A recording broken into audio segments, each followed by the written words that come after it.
네, 국민의힘에서 통일교 관련해서 특검 요구를 정쟁 유발을 위한 정치 공세로 계속하고 있는 중입니다. 지금 관련자에 대한 입건과 출국 금지 등 경찰의 신속하고 강력한 수사가 이미 진행되고 있는 상황에서 특검 요구는 일고의 가치가 없는 억지 주장이자 자신들의 헌정질서 문란, 즉 윤석열 내란 수사와 김건희 국정농단 수사에 대한 물타기 주장에 불과합니다. 특히 이준석 개혁신당 대표와 한동훈 전 국민의힘 비대위원장 두 분이 유달리 이 사안에 대해서 기다렸다는 듯 별도 특검을 주장하는 등 물타기 중이라서 눈에 띕니다. 근데 아시다시피 이번 특검법에 따른 지난 특검법에 따른 민중위 특검의 주요 수사와 관련해서 보자면 공천 개입이라든가 김건희, 도이치모터스 그리고 디올백 사건, 양평고속도로 사건 이런 사건들이 있습니다. 근데 한동훈 전 대표는 당시에 법무부 장관을 했었고 또 국민의힘 비대위원장을 역임하는 등 책임 있는 지위에 있었습니다. 또한 이준석 대표 역시 당시 국민의힘의 전 대표로서 공천 개입의 책임에서 결코 자유로울 수 없는, 아니 오히려 핵심적인 공범의 의혹을 받고 있는 것이 사실입니다. 한동훈 대표 같은 경우에 김건희 여사의 도이치모터스 주가 조작 사건과 관련해서 당시에 그 수사가 진행 중일 때 법무부 장관을 맡고 있으면서 검찰이 제대로 된 수사를 하지 않고 지연시키고 이렇게 진행되는 것을 그대로 묵과했습니다. 또한 디올백과 관련한 디올백 수수 시기와도 겹칩니다. 그리고 이것과 관련해서 김건희를 청탁금지법 위반으로 고발된 시기하고도 겹칩니다.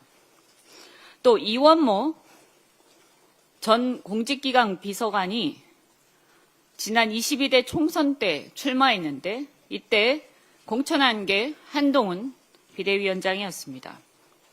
이원모 전 비서관은 아시다시피 김건희 여사의 공천 개입 의혹을 받고 있는데요. 이원모의 부인 신 씨는 민간인 신분으로 대통령 전용기 탑승 논란을 일으킨 사람입니다. 또 김태우 강서구청장 유죄 확정을 받고 구청장직을 상실한 다음에 다시 출마하는 코미디를 연출했는데 최근 윤석열의 공천 개입이 명백한 녹취가 나왔습니다. 이와 관련해서 당시 당대표였던 이준석 대표는 한 언론 인터뷰에서 김태우 구청장의 공천을 윤석열이 언급한 적이 있다. 이렇게 해놓고도 특검의 출석 요구에 계속 불응하고 있습니다. 한동훈 전 대표 역시 김상민 전 부장검사 공천과 관련해서 언론 인터뷰를 해놓고도 막상 특검의 출석 요구에는 3차례 불응한 뒤 출석 요구서를 고의로 미수령하는 등 윤석열과 비슷한 버티기 작전에 돌입한 걸로 보입니다. 두 사람은 국민의힘의 대표, 비대위원장, 또 그리고 윤석열 정권의 법무부 장관을 지내면서 이런 김건희 특검의 주요 사건에 굉장히 관여를 많이 한 핵심 공범으로 보이고 이 공천 과정에서 도장을 찍은 당사자입니다. 그러면 의사결정에 도장을 찍은 당사자가 인식 없는 유령 도구였다, 유령이었다 이런 얘기인지 그렇다면 정치를 할 자격이 없는 거죠. 그래서 이렇게 핵심 공범이 어떻게 해서 출석 요구에도 불응하면서 이렇게 버틸 수가 있습니까? 어떻게 이런 국정농단 특검을 하고 있는데 계속 버티고 출석도 안 하면서 그렇게 큰 소리 칠 수 있습니까? 저는 특검이 속히 출석 요구를 제대로 하고 수사를 확실히 해야 된다 이렇게 생각합니다. 그런데 이런 출석은 제대로 안 하고 수사도 계속 회피하면서 지금 갑자기 통일교 특검을 얘기를 꺼내는 데는 상당한 저의가 있다 이렇게 생각합니다. 두 사람을 비롯해서 국민의힘 관계자들 이렇게 내란 특검을 물타기, 내란 특검 또 국정농단 수사 물타기 하지 말고 제대로 특검에 출석해서 법적 정치적 책임을 다하시기 바랍니다. 지난주에 당정협의회에서 가상자산 2단계 입법에 대해서 당정 간의 이견이 많이 좁혀졌다 이렇게 들었습니다. 하지만 아직 정부안이 정리가 안 된 것 같습니다. 조속한 마무리를 촉구합니다.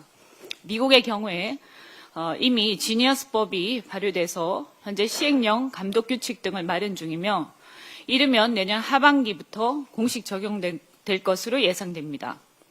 지니어스법은 스테이블 코인 발행 요건과 발행사의 준비금 확보, 감사 의무 등의 내용을 담은 미국 최초의 스테이블 코인 법안으로 이 법안을 통해서 미국은 세계 주요국 가운데 최초로 민간 스테이블 코인을 금융 인프라로 편입하는 제도화를 실행한 국가가 되었습니다.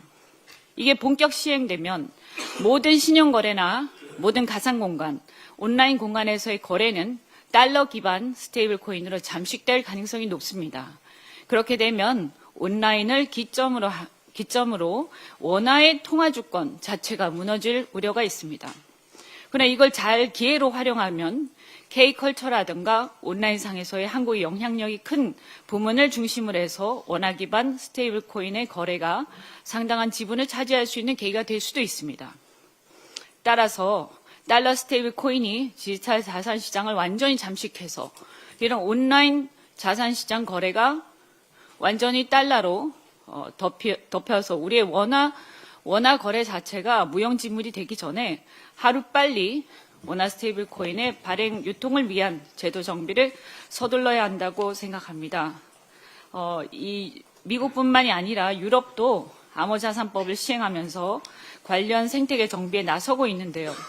금융위원회와 한국은행이 감독 권한 등을 놓고 주도권 갈등을 빚는 모양이 비칩니다.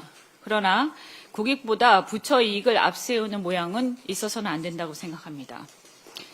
부처 이익보다 국익을 우선으로 해서 면밀하게 당정 협의가 진행되기를 바라면서 지금 논의되는 법안이 연내에 잘 마무리될 수 있도록 우리 당 지도부도 최대한 뒷받침하겠습니다. 이상입니다. 다음으로 황명선 최고위원의 발언이 있겠습니다. 네, 대통령의